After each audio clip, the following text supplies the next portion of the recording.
Next topic है relation between rate of reaction for various reagents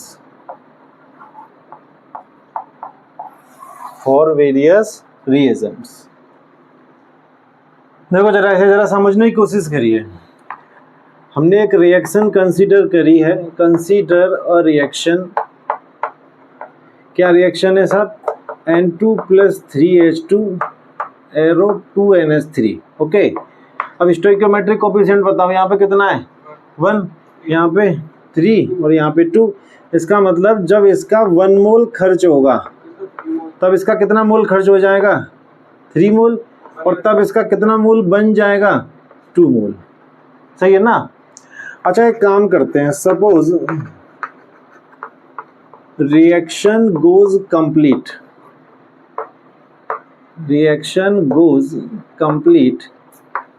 in T second. मान लो reaction कितनी देर में खत्म हो जाती है? T सेकेंड में। इसका मतलब T सेकेंड में N2 का कितना मोल खर्च हो जाएगा? 1 मोल। नहीं समझ में आ रही? T सेकेंड में H2 का कितना मोल खर्च हो जाएगा? 3 मोल। T सेकेंड में अमोनिया का कितना मोल बन जाएगा? 2 मोल। नहीं समझ पा रहे? तो ये मैं यहाँ पे लिख सकता हूँ कि T सेकेंड में N2 का कितना मोल खर्च हो जाएगा, है ना? तो मैं लिख रहा हूँ N2 consumed in T second. N2 कितना खर्च हो जाएगा T सेकेंड में? 1 मोल। कोई दिक्कत?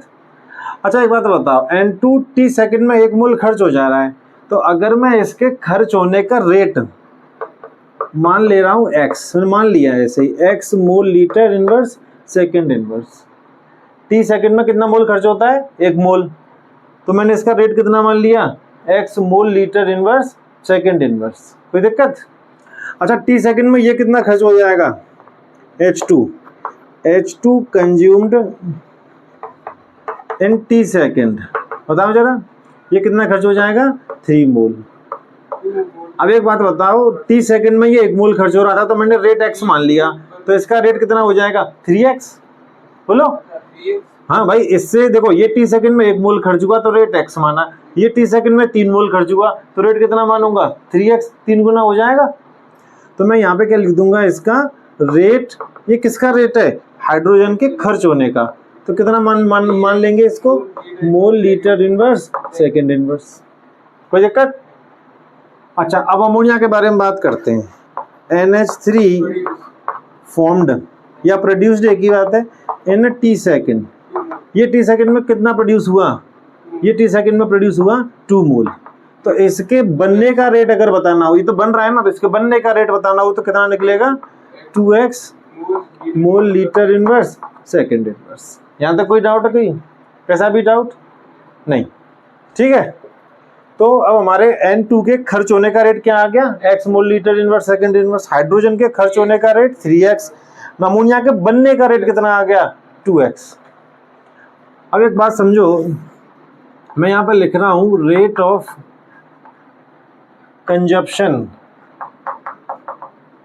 Of N2।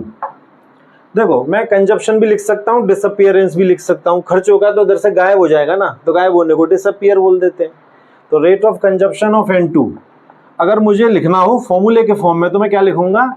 -dN2/dt। बोलो यस और नो। माइनस क्यों लगाया है? क्योंकि खर्च हो रहा है, रिएक्टेंट है। बोलो। तो ये तो हमारा फॉर्मूला हो गया dN2/dt, अगर नाइट्रोजन के लिए निकालेंगे तो। अच्छा, और हमने माना कितना है इसको? x। तो इसके बराबर में क्या लिख दे रहा हूँ? x मोल लीटर इनवर्स सेकेंड इनवर्स। कोई दिक्कत? अब सेम मैं ले रहा हूँ रेट इसके लिए, rate of consumption of H2। तो ये हो जाएगा माइनस dH2/dt। ये कितना मान लिया है हमने? 3x mole litre inverse second inverse. अच्छा, एक और बताइए, रेट ऑफ फॉर्मेशन या production, rate of formation of NH3 plus आ जाएगा ना, क्योंकि ये क्या है? प्रोडक्ट आ गया dNH3/dt।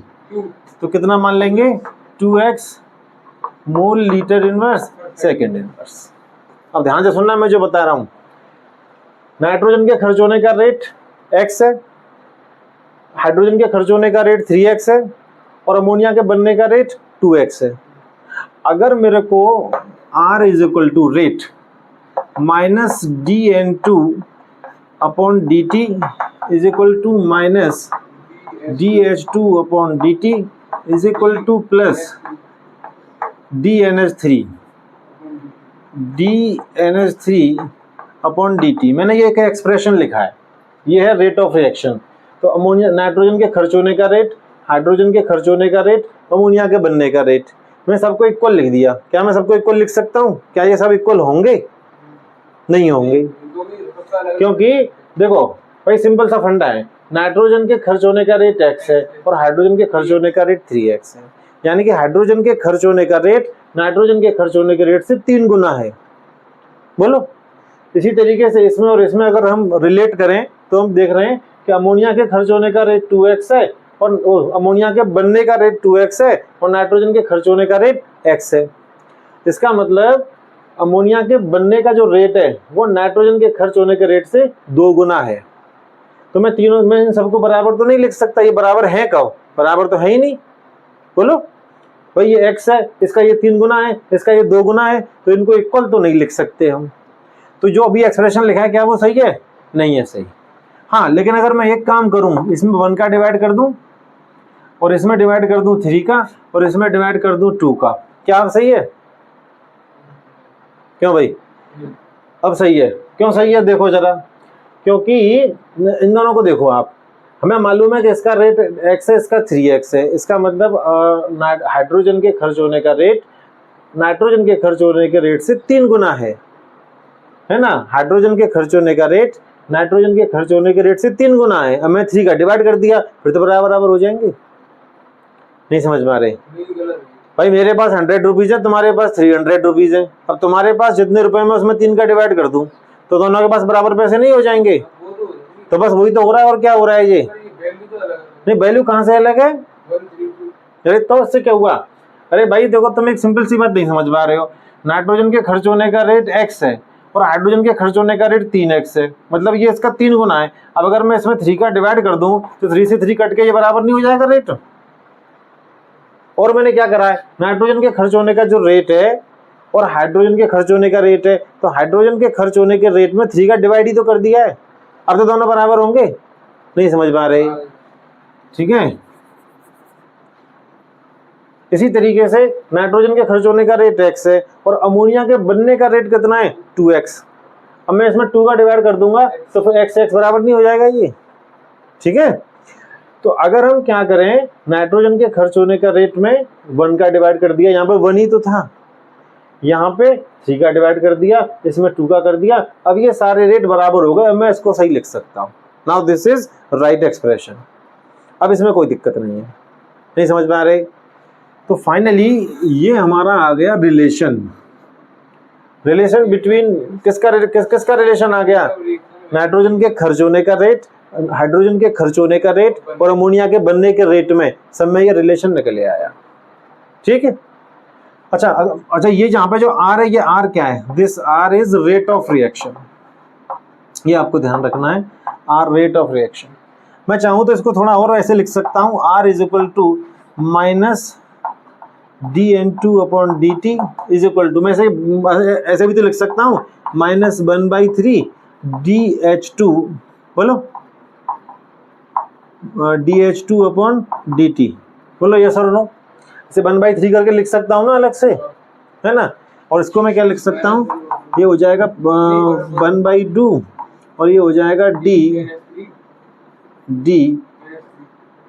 NH3 upon dt। तो ऐसे भी लिख सकते हैं। Any problem? ठीक है। अब एक बात समझ लीजिए जरा कि ये जो आया है ये है क्या? This is rate of reaction. फिर से भी लिख देता हूँ, रेट ऑफ रिएक्शन।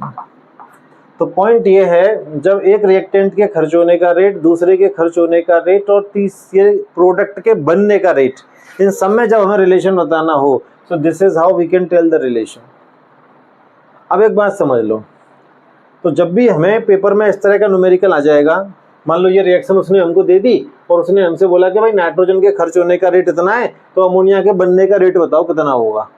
तो first of all we will have to derive this formula. भाई रिलेशन, हमें रिलेशन ही तो निकालना पड़ेगा। उसने हमें नाइट्रोजन के खर्च होने का रेट बता दिया और अमोनिया के बनने का रेट पूछ रहा है क्वेश्चन में, तो हमने सबसे पहले ये फॉर्मूला डिराइव करना है।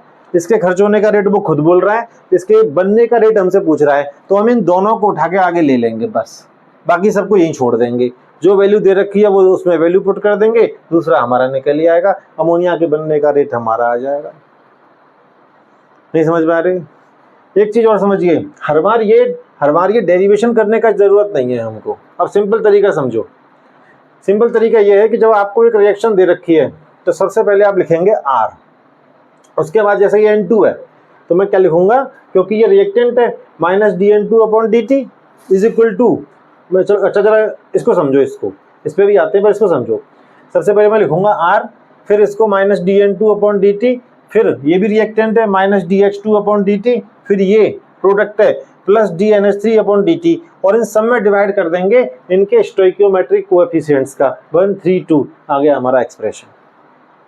तो हर बार जब पेपर में क्वेश्चन तो आता ही रहेगा, तो हर बार हमें ये डेरिवेशन करने का जरूरत नहीं है, बस आपको सीधे ही रिलेशन निकाल देना है। नहीं समझ पा रहे? और रिलेशन कैसे निकालना है और एक बार सुन लीजिए, R इज इक्वल टू इसका खर्च होने का रेट माइनस लगा के, इसके खर्च होने का रेट माइनस लगा के, इसके बनने का रेट, और सब में डिवाइड कर दीजिए। किसका डिवाइड है? They all will be divided by their stoichiometric coefficients, then you have the relation. ठीक है, नोट करो, मैं क्वेश्चन कराता हूँ कुछ आगे। देखो, जैसे मान लो हमारे पास ये है A+2B एरो 3C+4D। अब इसमें मुझे रिएक्टेंट के कंजप्शन का रेट और प्रोडक्ट के फॉर्मेशन के रेट में रिलेशन बताना है। तो सिंपल मैं क्या लिखूंगा, R is equal to -dA/dt is equal to -dB/dt is equal to plus dC/dt is equal to plus dD/dt, और डिवाइड किससे कर देंगे, इसको 1 से, इसको 2 से, इसको 3 से, इसको 4 से। आ गया हमारा रिलेशन। ठीक है, अब पेपर में जो क्वेश्चन आ जाए, क्या आ जाएगा कि इनमें से किसी एक के कंजप्शन का रेट दे देगा, फॉर्मेशन का रेट पूछ लेगा, या फॉर्मेशन का रेट दे देगा, कंजप्शन का रेट पूछ लेगा। कई बार रेट ऑफ रिएक्शन भी पूछ लेता है। तो जो पूछे और जो गिवन हो उन दोनों को उठा के आगे रख लो, बाकी सबको छोड़ दो, उनकी वैल्यूज पुट कर दो, you will get answer easily. ठीक है, नोट करो इसको फटाफट, लिखें जरा। For a reaction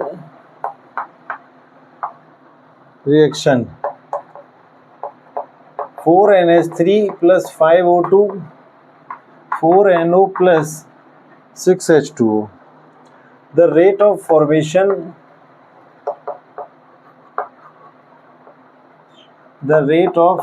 formation of NO is 3.6 into 10⁻³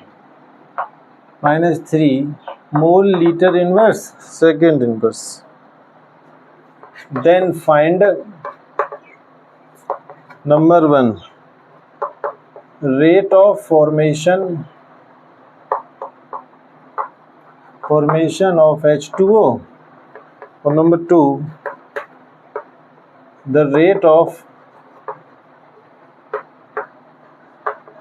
consumption of NH3। Consumption आ जाएगी, डिसअपियरेंस आ जाएगी, एक ही बात है। NH3 एक सिंपल सी रिएक्शन दे रखी है, दिस इज ऑलरेडी बैलेंस्ड। ठीक है, वो कह रहा है the rate of formation of NO के बनने का रेट हमको मालूम है। NO के बनने का रेट कितना है, 3.6 10⁻³ अब कह रहा है the rate of formation of H2O। एक तो आपको H2O के फॉर्मेशन का रेट बताना है, इसके फॉर्मेशन का, और एक rate of consumption of NH3, एक NH3 के कंजप्शन का रेट बताना है। तो first of all we will write down that expression. तो एक्सप्रेशन क्या होगा, सबसे पहले हम यहाँ पे रिएक्शन लिख लेते हैं, 5O2 4NO + 6H2O। एक्सप्रेशन क्या रहेगा, rate is equal to minus DNH3 upon DT by क्या हो जाएगा 4, और ये क्या हो जाएगा is equal to minus DO2 upon DT divide by 5 is equal to plus DNO upon DT upon में 4, और इज इक्वल टू क्या हो जाएगा plus DH2O upon DT upon 6। अब आप ये देखोगे सबसे पहले आपको NO के फॉर्मेशन का रेट मालूम है, H2O के फॉर्मेशन का रेट बताना है, ये आपको पता है और ये आपको बताना है। इन दोनों को ही आगे ले लीजिए, तो ये क्या हो जाएगा हमारा यहाँ पे, हाँ तो ये हो जाएगा DNO upon DT by 4 is equal to DH2O upon DT by 6। अब आप ये देखो कि आपको वैल्यू क्या क्या गिवन है, NO के फॉर्मेशन का रेट मालूम है ना, the rate of formation of NO is this, तो इसका मतलब आपको ये पूरा मालूम है, ये पूरा मिलके क्या बनाएगा rate of formation of NO पूरा ऊपर से नीचे तक। तो वो जो वैल्यू पुट होगी ना वो इस पूरे की जगह पे लगेगी, नहीं समझ रहे, अपॉन में 4 आ जाएगा। तो मैं यहाँ कर देता हूँ इसको, तो ये हो जाएगा आपका 3.6 इंटू 10 टू पावर -3 अपॉन 4, सही है, ये इसकी जगह पे आ गया वो वैल्यू या 4, और ये क्या हो जाएगा इसको ऐसे ही रहने देते हैं is equal to plus DNO upon DT by 6। कोई दिक्कत, हाँ तो ये हो जाएगा DNO upon DT is equal to 3.6 multiply 6 10 to power -3 upon 4, 4 9 जा 0.9, 0.9 का 6 में करोगे तो 5.4 10 to power -3 mole litre inverse second inverse. This is your answer first. ये हो गया rate of formation of H2O, sorry H2O है, ये H2O आएगा इधर,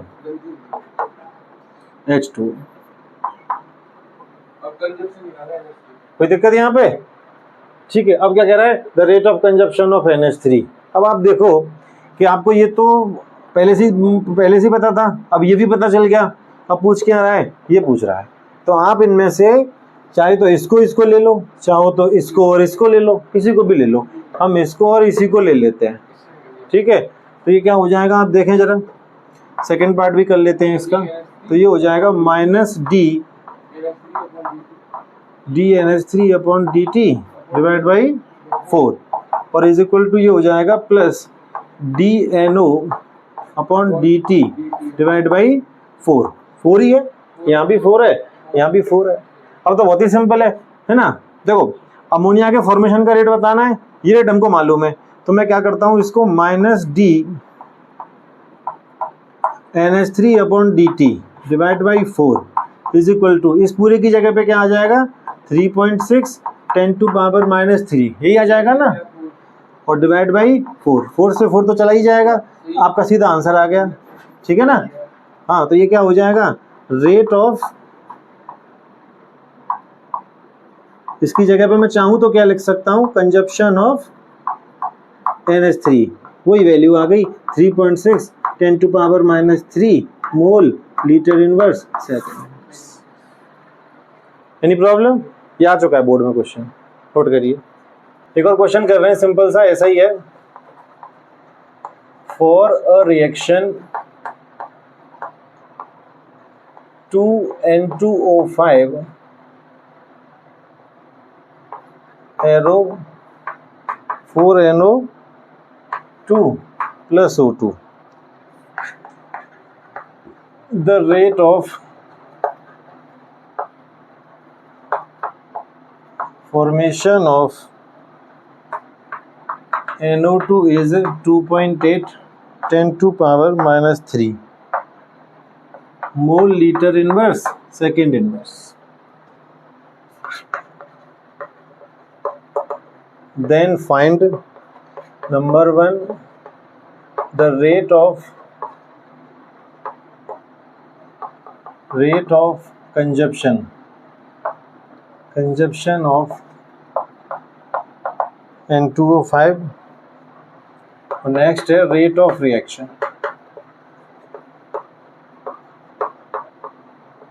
रेट ऑफ रिएक्शन। आसान सा क्वेश्चन है, ठीक है। रिएक्शन दे रखी है, NO2 के फॉर्मेशन का रेट दे रखा है इसका। सबसे पहले पूछ रहा है था rate of consumption of N2O5, इसके कंजप्शन का रेट, फिर पूछ रहा है रेट ऑफ रिएक्शन। तो first of all we will write down the reaction N2O5, this will be 4NO2 plus O2। सबसे पहले हम लोग एक्सप्रेशन लिखेंगे, तो R is equal to minus DN2O5 upon DT by 2 is equal to DNO2 upon DT by 4 is equal to plus DO2 upon DT by 1, तो 1 ही आ जाएगा।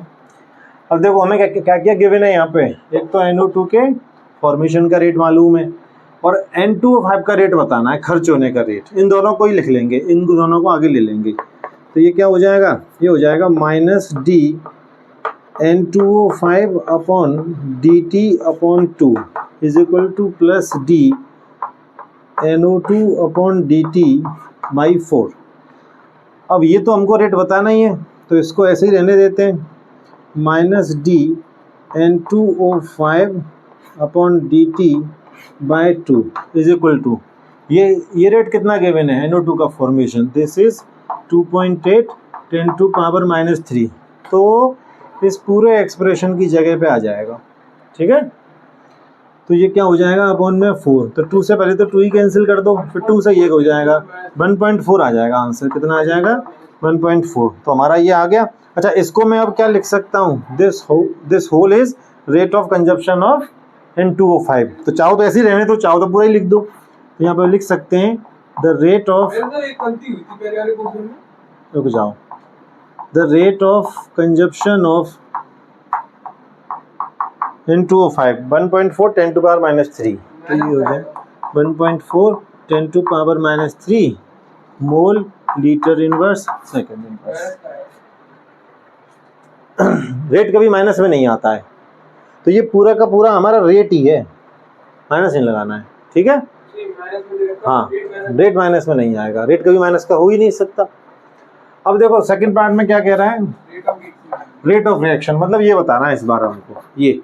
तो अब एक बात सोचो कि हमारे पास ये वाली वैल्यू भी आ गई, ये तो पहले से ही पता है R, तो आप इन दोनों को ले लो बस, R is equal to this. तो ये क्या हो जाएगा, R इज इक्वल टू, ये हो जाएगा plus D NO2 upon DT by 4, ठीक है। R इज इक्वल टू, ये वैल्यू हमको गिवन है, तो 2.8 10 टू पावर माइनस 3 अपॉन 4 से कितने टाइम कैंसिल हो जाएगा, 0.7 10 टू पावर माइनस 3। हाँ भाई, ये 7 इंटू 10 टू पावर माइनस 2 हो जाएगा ना, इसको आगे ले जाएंगे तो, ठीक है, मोल लीटर इनवर्स सेकंड इनवर्स। ये सेकंड आंसर आ गया, ये फर्स्ट आंसर हो गया। कोई दिक्कत, एनी प्रॉब्लम, नोट करो।